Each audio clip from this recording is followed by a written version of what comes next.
Hello everybody, and in today's video, like usual, I'll be predicting all 10 games of the Premier League for game week 13. And that game at the end is huge. Genuinely is huge.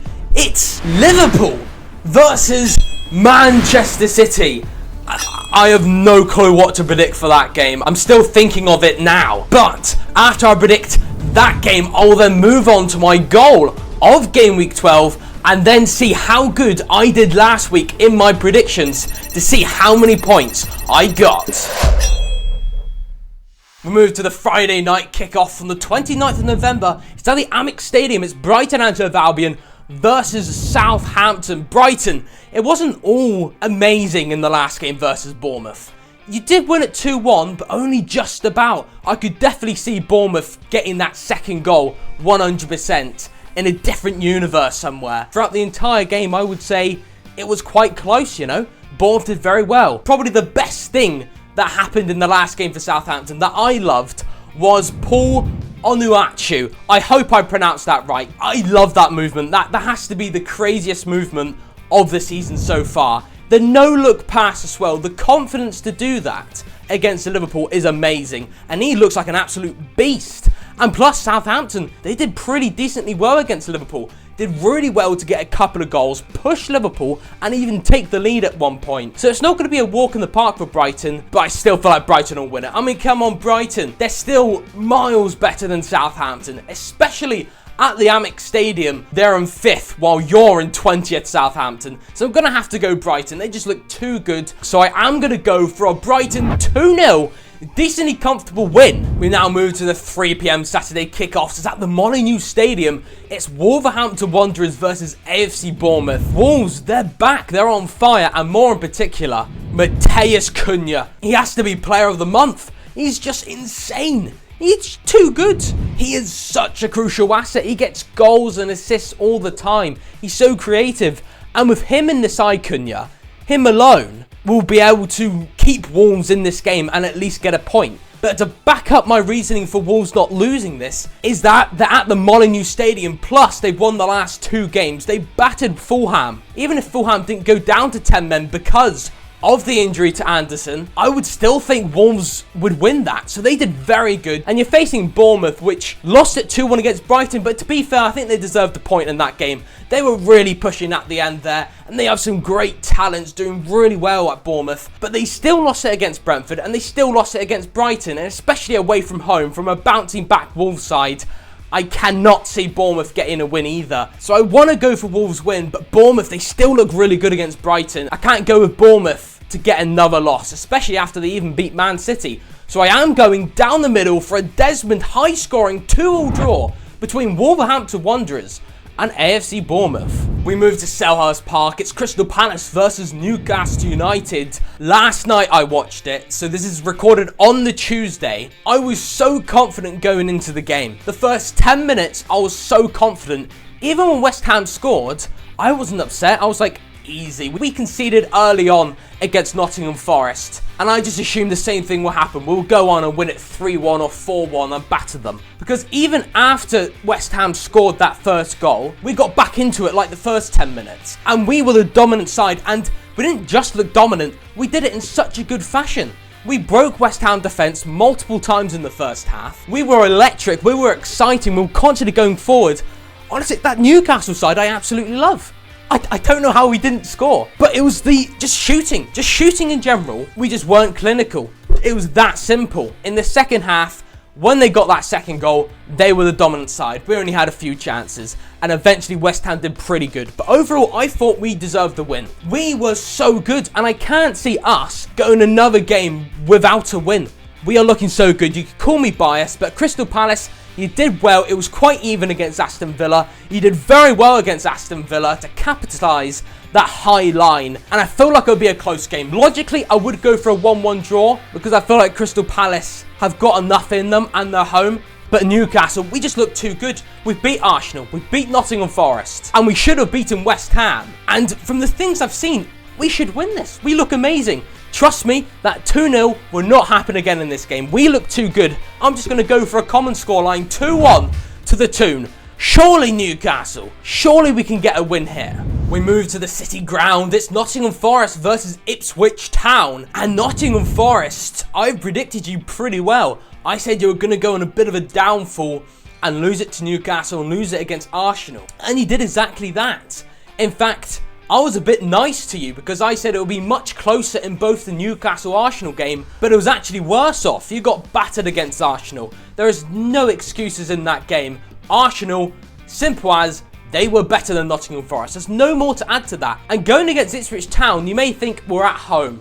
This is a much easier game than Newcastle United and the Gunners, which is true. So I don't think you're going to lose it. And you still look really good. But Ipswich Town are going on a bit of a story of their own. They beat Spuds 2-1. And to show it's not a fluke, they proved themselves again against Manchester United. And you know what? In my opinion, at times they look better than Man United. But overall, I would say both sides, Man United and Ipswich, both deserved a draw in that game. And overall, as a team as well, they did really well against Manchester United. And they're going to be able to get a point at the City ground because Nottingham Forest, you're falling off a mountain a bit in terms of form. And Ipswich are now improving.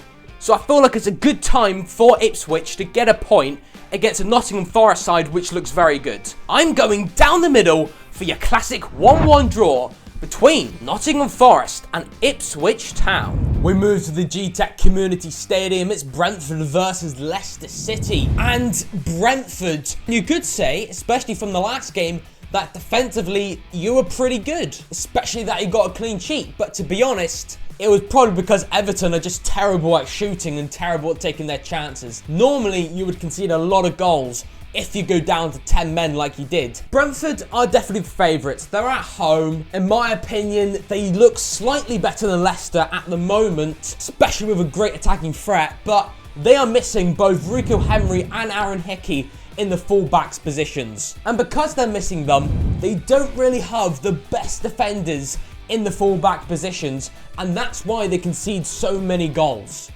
And also, it's not just that. They do make a lot of mistakes as well, Brentford. We've seen it against Bournemouth. We've seen it against Fulham. And overall, I think they were probably the worst side against Everton. So they haven't looked absolutely amazing in the last 3 games, although they did do pretty well against Bournemouth, other than that game, but there was still some amateur signs in that game. So Leicester can definitely capitalise it, especially after this is a much easier game than Chelsea.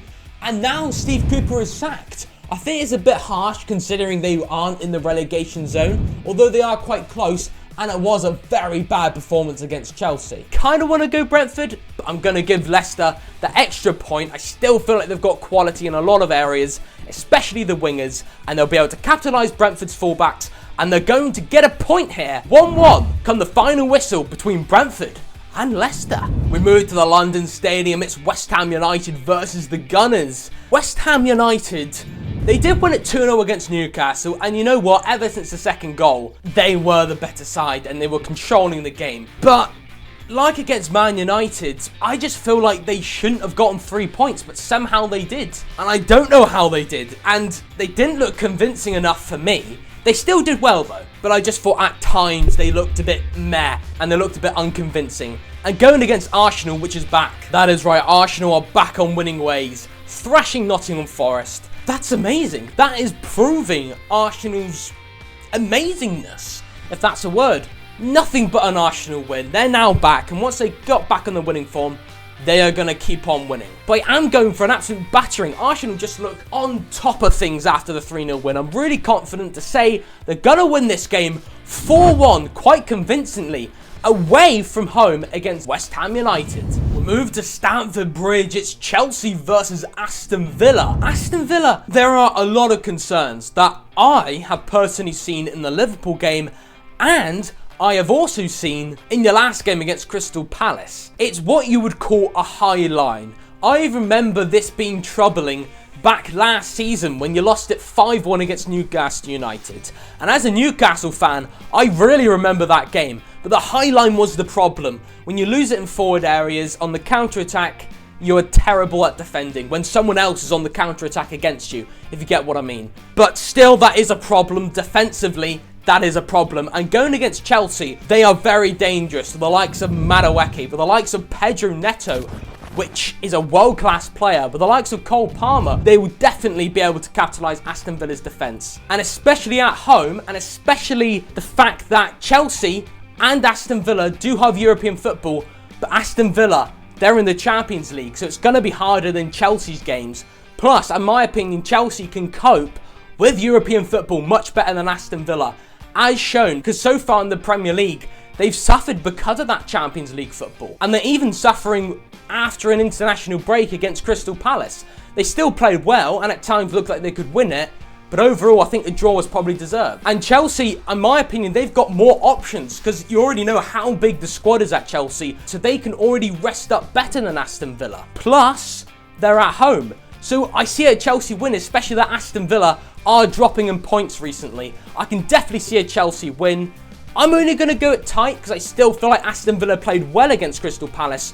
So I am going to go for a very common scoreline, 2-1 to the home side, Chelsea, as they face Aston Villa. Now a bit of a London derby is at the Tottenham Hotspur Stadium. Tottenham Hotspur versus the Cottagers. Tottenham, what? They just... Random.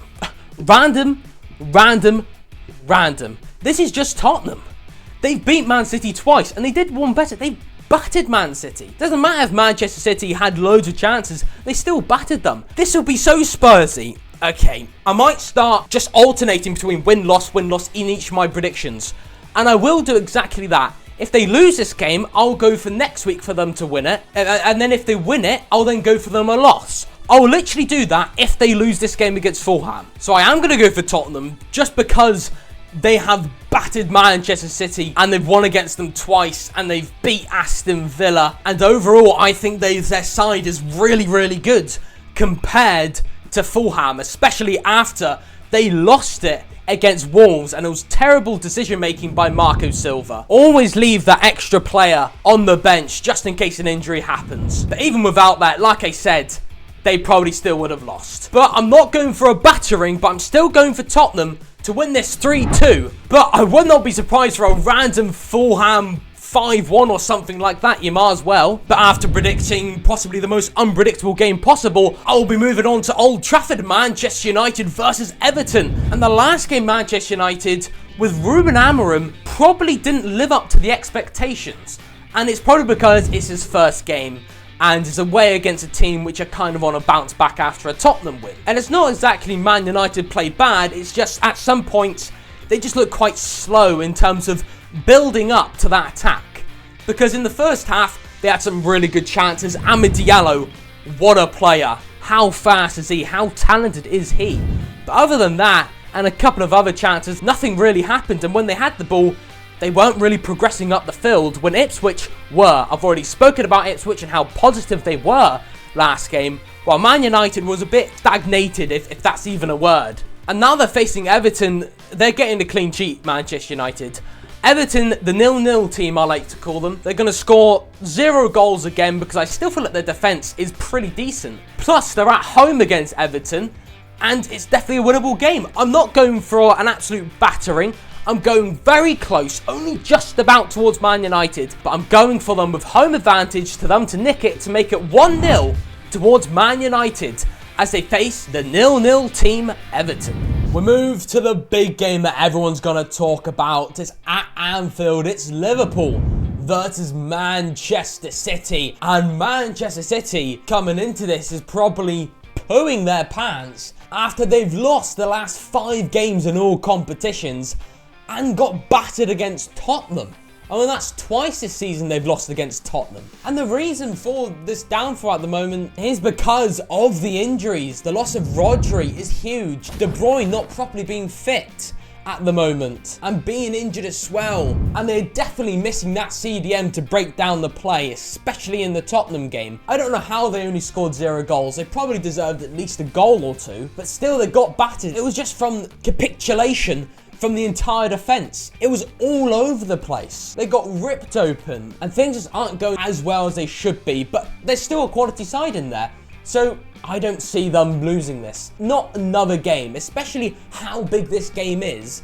They're going to be wanting to up the levels even more. They're going to be wanting it more than ever the fact that they've lost the last 5 games in all competitions, and this is a big game, and especially that Liverpool, they only won 3-2 against Southampton, so if Southampton managed to get a couple of goals against Liverpool and put a good challenge up, why can't Manchester City? It's not like they've suddenly turned into a championship club. Definitely not. So I definitely think they can get a few goals against Liverpool, but Liverpool are at home. They're at Anfield. So I don't see them losing it. If I would go for a winner, probably Liverpool. I think that's probably the obvious winner, but I just can't. I can't go for another Man City loss. Plus, with this logic coming into this, Liverpool drew to Arsenal. Arsenal drew to Man City. So if that's the case, why can't Man City draw to Liverpool? So, with all that said, as I've been saying, it's going to be a draw. So, I am going for a high-scoring 3-3 draw between first place and second place, Liverpool and Man City. And my goal of the week, I'm going to give it to Matheus Cunha. I mean, what a goal. He deserves that goal. Another screamer goal. And he's just a fantastic player. He's going to have to get player of the month, in my opinion. But how did I do in Game Week 12 predictions? Here they are next to me, and well, overall, I got 5 points last week. There were some random results, such as 4-0 Tottenham versus Manchester City, and 2-0 West Ham versus Newcastle. I don't know how that's happening. Football looks so random. That currently puts me on 73 points out of 240 points. As I was saying, those are some random score lines, which I really was not expecting. And there's just too many variables in the Premier League to actually account for, and it just seems unpredictable at this point. But one thing that doesn't involve predictions is why I support Newcastle United. It's only 60 seconds long, so if you haven't seen it, check out why I support Newcastle United. It will be just behind the camera. Let me quickly punch you to it. Toodle pip!